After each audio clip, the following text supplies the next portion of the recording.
Coming up on OU Nightly, Governor Stitt tells the university to clean it up. What he's talking about and why. Plus, could all those signatures be invalid? The latest saga in the campaign against Norman's new arena. And Norman City Council explores new options for a homeless shelter. This is OU Nightly.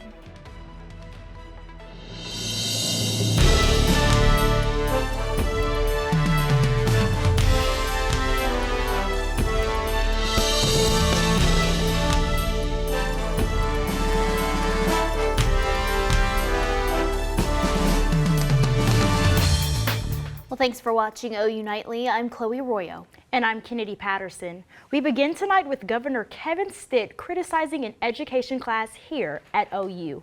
OU Nightly's Kaylee Jo Hummel is live from the South Oval with more on what he's saying and how the university is responding. Yeah, Kennedy, Governor Kevin Stitt signed an executive order last year defunding diversity, equity, and inclusion offices in state agencies. Public colleges like here at OU were primary targets of that executive order. Now, Stitt is calling out the university again, demanding change. This is just like a necessity if you want to be a good teacher.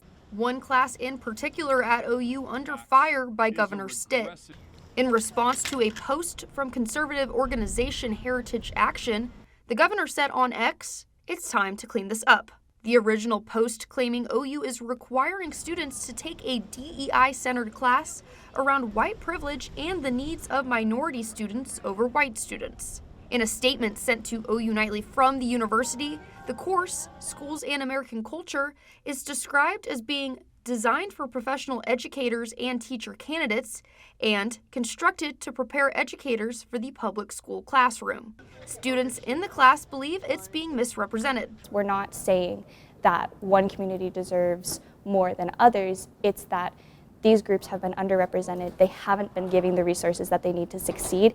Anna Escovedo urges the governor to go and spend time in the schools. Whenever we have other movements in Oklahoma to put Bibles in schools and not free lunches, I just can't believe that if he saw the students and he saw the situations that they were in, that he would feel the same way. Now, I reached out to the governor's office, but I have yet to hear back. Reporting live from the South Oval, Kaylee Jo Hummel, OU Nightly. Well, thanks, Kaylee Jo. Now, new information about the fight over a new arena for the city of Norman. Tonight, we know there's a legal challenge over the 10,000 signatures that would force a public vote on the matter. OU Nightly's Abigail Franklin is live in the studio with details. Chloe, there are 4 names on this legal document, and all 4 are Norman City leaders. The legal brief is 119 pages long, and in my hand is not even half of it. It claims that the petition that almost 11,000 people signed doesn't meet legal requirements, and that a significant number of those signatures are no good. If we look back at the timeline, the lawsuit comes just 12 days after Norman City Council certified those 10,689 signatures back on November 6th. The petitioners are asking for the Cleveland County Court to strike down the petition and take this item off the ballot for February. We've reached out to those named in the lawsuit, as well as those a part of the Oklahomans for Responsible Economic Development, the group that originally gathered the signatures, and we have not heard back from anyone. This is a developing story, and we will be following this in our newsroom as the days continue. Live in studio, Abigail Franklin, OU Nightly. Well, thanks, Abby. More Norman news tonight. The city's homeless shelter may not be in operation much longer if the mayor has his way. OU Nightly's Willie Gillespie joins us live from the newsroom with why. Kennedy, Mayor Heikkila is running for re-election, and his campaign issued a statement about the homeless shelter at Gray Street and James Gardner Avenue, known as a Friend's House, is currently operated by Food and Shelter. Due to contract disputes with the city, Food and Shelter says it will be backing out from operating a Friend's House. And the mayor says he wants to see it shut down indefinitely starting on March 31st of next year. Last night, the Norman City Council discussed a possible new operator for the shelter, City Care, a company based out of Oklahoma City, according to their website. City Care currently operates services in Oklahoma City. The organization offers case management, housing navigation, and a safe and calm environment for anyone to sleep every day of the year. The mayor's statement says government needs to get out of the homeless shelter business, and tonight we know the city council will vote on a contract next week. We'll keep you updated on how that turns out in the newsroom. Willie Gillespie, OU Nightly. Well, thanks for the update, Willie. Now, after this month being named the second wettest November in Oklahoma City since 1890, the colder weather is now here, but won't last long. OU Nightly meteorologist Carlin McCreary is in the studio with a look at those temperatures and more on this new weather pattern.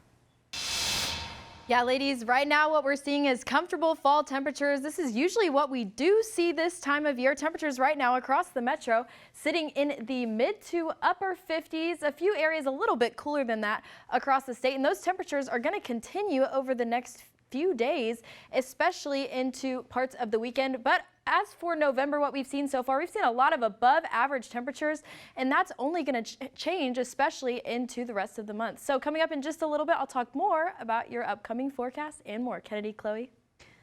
Well, thank you, Carlin. And in the high-profile murder trial of Georgia student Laken Riley, a judge hands down a sentence. Julia Roberts has the rest of that case in today's national and international headlines from the News Center. Chloe, today in court, a judge sentenced Jose Ibarra to life in prison for the murder of 22-year-old Laken Riley. Prosecutors say Ibarra attacked Riley during her morning jog on the University of Georgia campus in February. Ibarra was found guilty on all 10 of his charges and will not be eligible for parole. President-elect Donald Trump selects former Attorney General Matt Whitaker to his cabinet. If confirmed, Whitaker would serve as U.S. ambassador to NATO.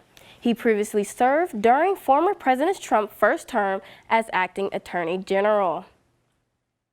U.S. Secretary of Defense Lloyd Austin says the White House is expected to announce additional security assistance funding for Ukraine, worth up to $275 million. During a conference in Laos, Secretary Lloyd said the funding would help meet critical battlefield needs in Ukraine's war against Russia, including rocket system and artillery. And SpaceX launches its 6th test flight, but this time without the mechanical arms catching the booster. SpaceX plans to land American astronauts on the moon as soon as 2026. Back to you lovely ladies at the desk. Well, thanks so much, Julia. Now, the Northwest and Canada are struck by a weather phenomenon that scientists are calling a once-in-a-decade event.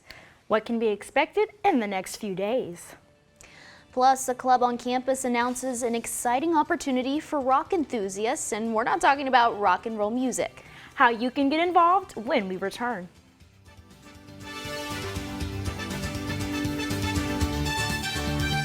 A large storm is impacting the Pacific Northwest, killing at least 2. Also, millions of bees are killed in a California wildfire. Colson Pocock has the details in Earth Report. A weather phenomenon called a bomb cyclone hit parts of the Pacific Northwest and Canada, killing at least 2 people. Those deaths come after high winds from the cyclone ripped down several trees in the area. Wind speeds reached over 75 miles per hour. The storm isn't over. Rainfall is expected to cause major flooding throughout the rest of the week. Smog is covering the city of New Delhi, India, after air pollution levels hit 50 times the safe limit. Indian authorities have ordered schools to close, construction to stop, and are banning non-essential trucks and diesel vehicles. Officials are warning young children and the elderly to avoid spending time outside. The mountain fire near Los Angeles destroys a man's bee service business, killing up to 1 million bees. That bee farmer says he lost 150 colonies of bees that service over a dozen growers in the area. Officials say the loss is expected to impact the state's agricultural industry, which is worth about $2 billion. And still using your AC, early data from the National Weather Service shows the average temperature for this year was over 7 degrees above average, on pace to be the warmest fall on U.S. record. Kennedy, Chloe. Thanks, Colson. A rocking good time over at Starkey's Energy Center today. The Pick and Hammer Club hosted its annual Rock and Mineral Sale today. The club uses the earned money to be able to go on camping or hiking trips and different outreach events. We want everyone just to be able to essentially take a break from your studies for a little bit and just have a good time. Watch a movie with us, have a game night with us, go look at some cool rocks with us. There's nothing stopping anyone from being able to do that. If you want to get involved in the club or just wait for the next sale, you can visit the Pick and Hammer Club Instagram, Discord, or on OU Engage. And still ahead, Oklahoma communities are still recovering from this month's tornado. How responders are working to bring comfort to those affected. And fall temperatures now. I'll talk what we can expect into the weekend for the Bama game against OU, and I'll have more coming up. Weather's next. Welcome back to OU Nightly. Thanks for joining us today. We've had a beautiful fall day outside. The sun is starting to set. Temperatures right now in Norman sitting at 55 degrees, a little bit of a wind, but once again, just a picture perfect fall day that we usually see this time of year. And temperatures are right around average as well, sitting in the mid to low 50s across the state, 54 in Oklahoma City, 54 in Enid as well. So continuing over the next few days, we're going to keep that trend around with temperatures sitting in the mid to upper 50s as well as even the 60s in the coming days. So tomorrow, planning out your day, sunshine's going to stick around into the afternoon hours. By the time we reach 4 p.m., 56 degrees. Then we're going to cool down a little bit as the sun does start to set. So kind of planning out the rest of your week, we're going to have some cooler nights and some average temperatures for what we usually see. That's what we're looking ahead on by Saturday. By the game, if you have any outdoor plans before the game, it's going to stay on the warmer side. But what we're watching is by the time Sunday hits, that's going to be our warmest day of the week ahead of a cold front that's going to start to move through into the later parts of this weekend. So that's what we're tracking next, that chance for a little bit of a cool down, especially continuing into the rest of the week. So forecasting those highs out for you by Friday, 58 degrees. Sunday, once again, our warmest day of the week, 71, and then into Monday, we're going to dip back down into 60 degrees. And something that's also going to change is the lows. So for Friday, that's going to be our coolest low that we have for the next few days. That's our chance to get near freezing. We may not get towards that value, but we could get close to it. By Sunday, 55 degrees. Monday, 47. So if you're heading out to the game on Saturday against Alabama, don't forget a jacket. I know I'm going to be sure to remember one because it's going to be a little bit chillier as that sun does start to set since it is a night game. So 59 by kickoff and 59 again by halftime. So once again, just don't forget the jackets because it's going to be a little bit on the cooler side, especially with those lows over the coming days. But once again, Sunday is your day to be outside. I feel like this is a relief because we've seen so much rain. We even saw severe weather last week. So it's definitely kind of like a different trend than what we have been seeing, especially with the temperatures because, you know, we've been on the warmer side and we're finally getting the cooler fall-like temperatures. Finally, it's about time. It's also about time for some calmer weather. I know a lot of folks are thank goodness for this calmer weather. Yeah, the sunshine's back and, you know, last week was just a lot. We kind of had a lot of weather thrown at us last week, especially with the severe storms. So it's kind of a little bit of a break for us this week to see sunshine across the board. Very much indeed. Well, thank you so much, Carlin. And speaking of all of those storms, the Choctaw Police Department is hoping to bring comfort to tornado victims. OU Nightly's Spencer Plato has more on how the department is reuniting lost photos to their owners. They say a picture is worth 1,000 words. This is my grandfather's, Reverend Roy Edwards, and there was his pictures. He was a pastor at St. John Baptist Church and later on St. Jude. Renato Edwards is searching for memories lost from the November 3rd tornado. And I just not found that. A couple of photographs missing, but that's the one I was looking for. Emergency responders first on the scene that night are now trying to bring peace to tornado victims by returning photos taken by the wind. Pictures were turned in to us by a resident of the same edition, Railhead Edition, which was hit by a tornado. We posted them on Facebook, and within hours, a gentleman had said, "Those are my pictures." Just from walking around, I found a photo of a basketball player. And while the Choctaw Police Department is reuniting those photos with its owner, some tornado victims are not as fortunate and hope their memories will turn up somewhere. They may not have thought about what, little memories they've lost as far as pictures, but it gave us a good feeling to be able to return them. As for Edwards, he says he's missing 10 to 15 photos that were hanging on the wall of his home. It's family portraits missing, and I think it's got a couple of pictures when the kids was younger. The department hopes their work will help tornado victims turn the page with comfort. Thinking you're going to be settled in for a while, now you get uprooted and you have to go somewhere else and start a whole chapter back over. There we go again. Just another chapter in life. In Choctaw, Oklahoma, Spencer Plato, OU Nightly. The Choctaw Police Department says to be on the lookout for lost photos when picking up debris. Lost photos can be turned into the department to be given back to the rightful owner. And the Oklahoma City Thunder hit the floor against the Spurs last night. See if the boys in blue advanced in the NBA Cup. Hallie McPherson has more in sports. And Jenny B and her 9th-ranked women's basketball team took a trip up to Wichita last night. See if they continue their undefeated campaign up next in sports. Hello, I'm Hallie McPherson, and it's time for sports. With the football season winding down and the offensive coordinator search ramping up, OU fans also wonder who the Sooner signal caller will be, and while there is still a lot of uncertainty over the quarterback position next year, head coach Brent Venables and the team still have a lot of love for Jackson Arnold as he has been named a captain this week.